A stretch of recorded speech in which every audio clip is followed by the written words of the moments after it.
Welcome back to Baking with Lippy. And last part showed you how to prepare the dough. Very easy. Do it overnight. Takes like 5 minutes. And I want to emphasize that this is a magical process. No satanic devil worship going on in here. We are using salt. There are some alchemical reactions that we're doing here, but we're doing it in the safe way. That's all that matters right now. I want to show you where we left off with the dough. Last night it was a little lumpy pile. This has risen considerably. It's like doubled or tripled in size. It's very, very much fermented because of that yeast that we put in there. This is the consistency you're going for. It jiggles a little bit. To start off, we're going to take the dough out of this bowl and we're going to put some flour on it and form it. Unlike sourdough bread, this doesn't take as much time, doesn't take as much effort. But in order to get started, I want to change my hat, because we are doing some magic here. So down here, I have a more appropriate hat. I think we can all agree induces the magical experience of baking bread. So just to go over the ingredients you need now is you need that fermented dough. We need a bowl that we're gonna put it in after we form it. A kitchen towel. You can use a paper towel if you want, but these are better because you're a little bit less wasteful. If you care about climate change, or if you want to keep your identity, start washing your cloths in fluoridated water, because that's how you save the environment, ladies and gentlemen. I have a couple other tools here. You don't need them, but if you're going to bake bread, they're good things to have. There's like a little plastic thing. This is going to help us take the dough out of the bowl, and then this is I think it's an old relic from a French execution device for very little people. They would drop this thing down and they would cut their little heads off. But the little people, the gnomes, they would just cut off their hat and they would scurry away. So no harm was used in this device. So you're gonna want one of those. And also we've got some flour. We got some more flour. I'm using a different kind of flour this time. We're not gonna be using it to bake the bread in. We're just gonna use it to get the dough in the right form, in the right alchemical form we need. This is another wonderful creation from Bob. Praise Bob. So what we're going to do first is we're going to take the saran wrap, which I do not like, off of this bowl. I'm going to toss that into Wonderland. Oh, missed it. See, sometimes Wonderland throws back. Like they say, if you look into the abyss will look back at you. Just like Wonderland. So what we're going to do is we're going to take this dough, put it on the side for a second, and we're going to, on our surface here, you can use a cutting board, but since I have this really nice little island here, we're just going to do the process on the island. Make sure it's clean first. You don't want any other bacteria, and you don't need much. Just sprinkle a little bit on there just so that we can coat this dough before we bake it. Also, I want to mention, you want to preheat the oven at 450 degrees right before you do this process. I already have the oven preheated with a Dutch oven inside. I recommend you get a Dutch oven. I looked at ways you could do this online, but you know what? It's only 28 bucks on Amazon. It's worth having in your kitchen. It's a nice thing you can use for all sorts of stuff, and there's no electricity involved other than maybe the oven. But if we can reduce the amount of electricity we use, the more magical this bread can be. So you want to spread the flour on the table like this. It's okay if your hands get a little messy. But what you're going to do now is you're going to take this fermented dough and this little plastic thingamabob here, and you're going to start scraping the dough. Should come out pretty easily onto the table, onto your surface that you put the flour on. So you just get it all out there. This device makes it a lot easier. And there you go. We're done with this. We can discard this for now. And what we're going to do is sprinkle a little bit more flour on here. And we're going to fold the dough. Very, very basic. You could just take this to kind of get it in the shape you want. There's a lot of different methods on how to do this. In so many different ways, different kinds of loaves, but you don't really have to manipulate it that much. You just kind of want to get it into the shape of a little ball. So now that the flour is on there, you don't really need that thing as much. So again, just make it into a little ball, as the pizza people would do. They start spinning it up and down. We're not going to do that here. That is for level 4 initiates, and still, you are level 1 initiate. But work hard, and you will rise up the ranks into higher and higher orders of initiation. So what you're going to do is now take this little ball of dough and the bowl that we have here and just drop it on the inside. That's all you got to do. Well, that's not all you got to do. Before you put this towel on here, it's important to get one more thing that I forgot. Always forget. It's in Wonderland. Give me 1 second. I have everything I need in Wonderland, and Wonderland is a very mysterious place.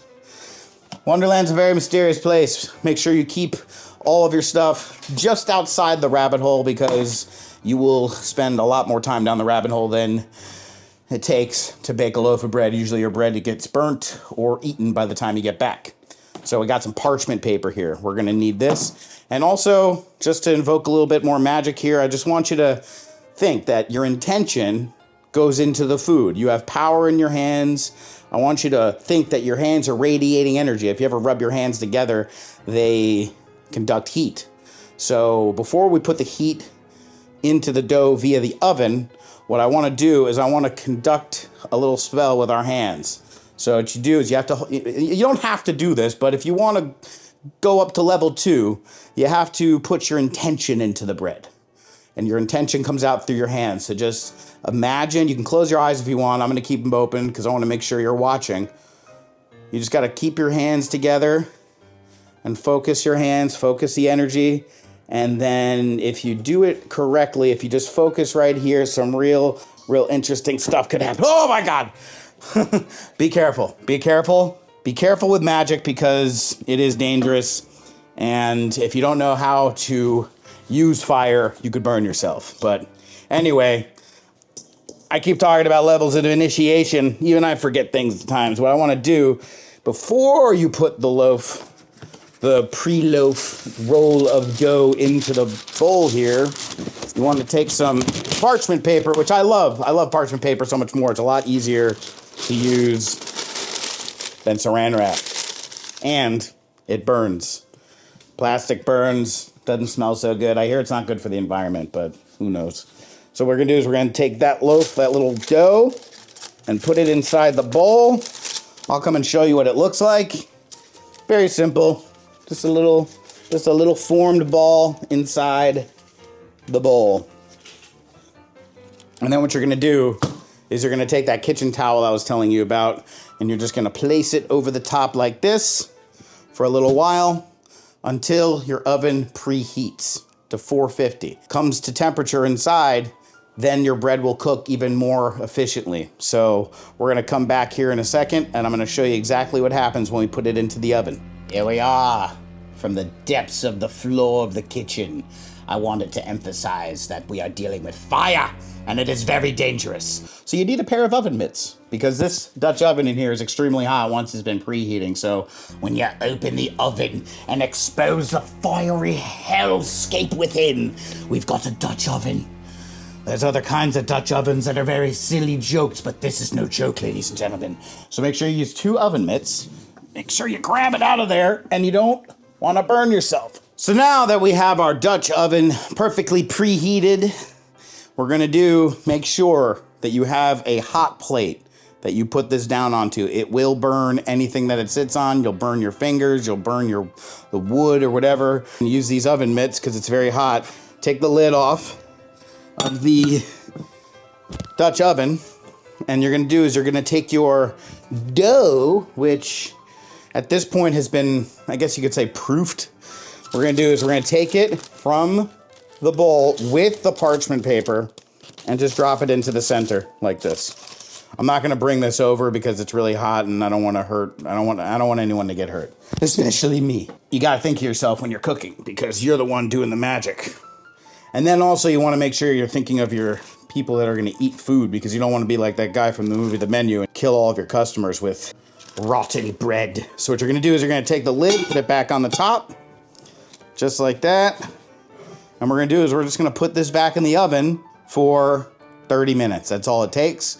And then what we do is we take the lid off and we let it cook for another 20, 25 minutes or so. The point of taking off the lid afterwards is to get the crust to get really brown. That's what makes this bread so good and rustic, is that you have this really dark, rich crust that is you just can't get at the store like you do it like this. So we're gonna put this back in the oven right now. All right, now is the time to reveal the bread after it's been baking. We must descend into the depths of the fiery oven to do this. All right, so what we're gonna do is we're gonna open the oven. Our Dutch oven is right in there, as you can see. Take your oven mitt, make sure you don't burn yourself. We're gonna slide this out, make it a little easier. As you can see, we've got the Dutch oven right here on the surface. Make sure you close the oven. For now, just want you to see, remember with your trusty oven mitts, you're gonna take this lid off, put it onto a hot plate so you don't burn anything. And I'm gonna show you what it looks like in there. This is what you're going for. Look at that. Now that is homemade bread. But it's not done yet. We're gonna put it back in the oven without the lid so that this crust gets even crustier. We are here now with the final stages of this bread making process. I've taken the Dutch oven out of the oven, and now with the lid off, it's got a nice crust. So what we're gonna do is we're gonna take it out of the Dutch oven and we're gonna put it on this cutting board. I'm gonna show you what it looks like. And the most important step is to let it rest because it's still cooking on the inside. There's a lot of steam. You watch videos online, people get so anxious, they're like, I just want to see it, I just want to eat it now, and they cut it and it's still steaming, and we're gonna have patience though. So first thing we're gonna do is make sure you're using an oven mitt, not to burn yourself. I use a spatula to help get this out of the Dutch oven. So here we go, freshly baked bread and paper. That's it. Let me show you what it looks like.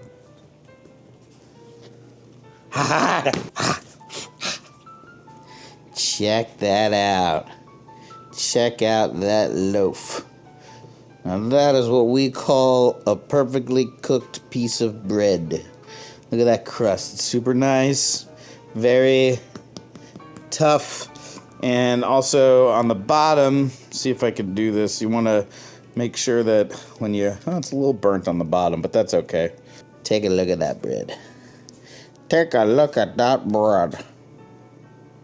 And we're done. We've got a perfectly baked loaf of bread. Hopefully you'll start doing this at home. Check it out. It is amazing. It's got crisps, you know, when you can, on the bottom, if you play a drum, you know, if it sounds like a hollow drum, that means it's cooked and good on the inside. Let it sit for a while. I'm gonna cut it and then I'm gonna show you what it looks like on the inside.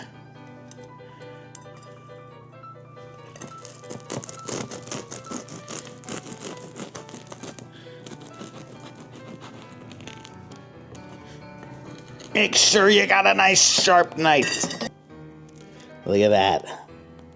That is perfectly cooked. Oh, smells good. Smells like real bread. I think you should all start making this yourselves. It's pretty easy and it tastes great. It doesn't last super long because it doesn't have the preservatives that you'll get at the local Matrix grocery store, but that's okay because it takes really no time to make it, and you'll probably end up eating it pretty regularly. So there you go. Enjoy your bread.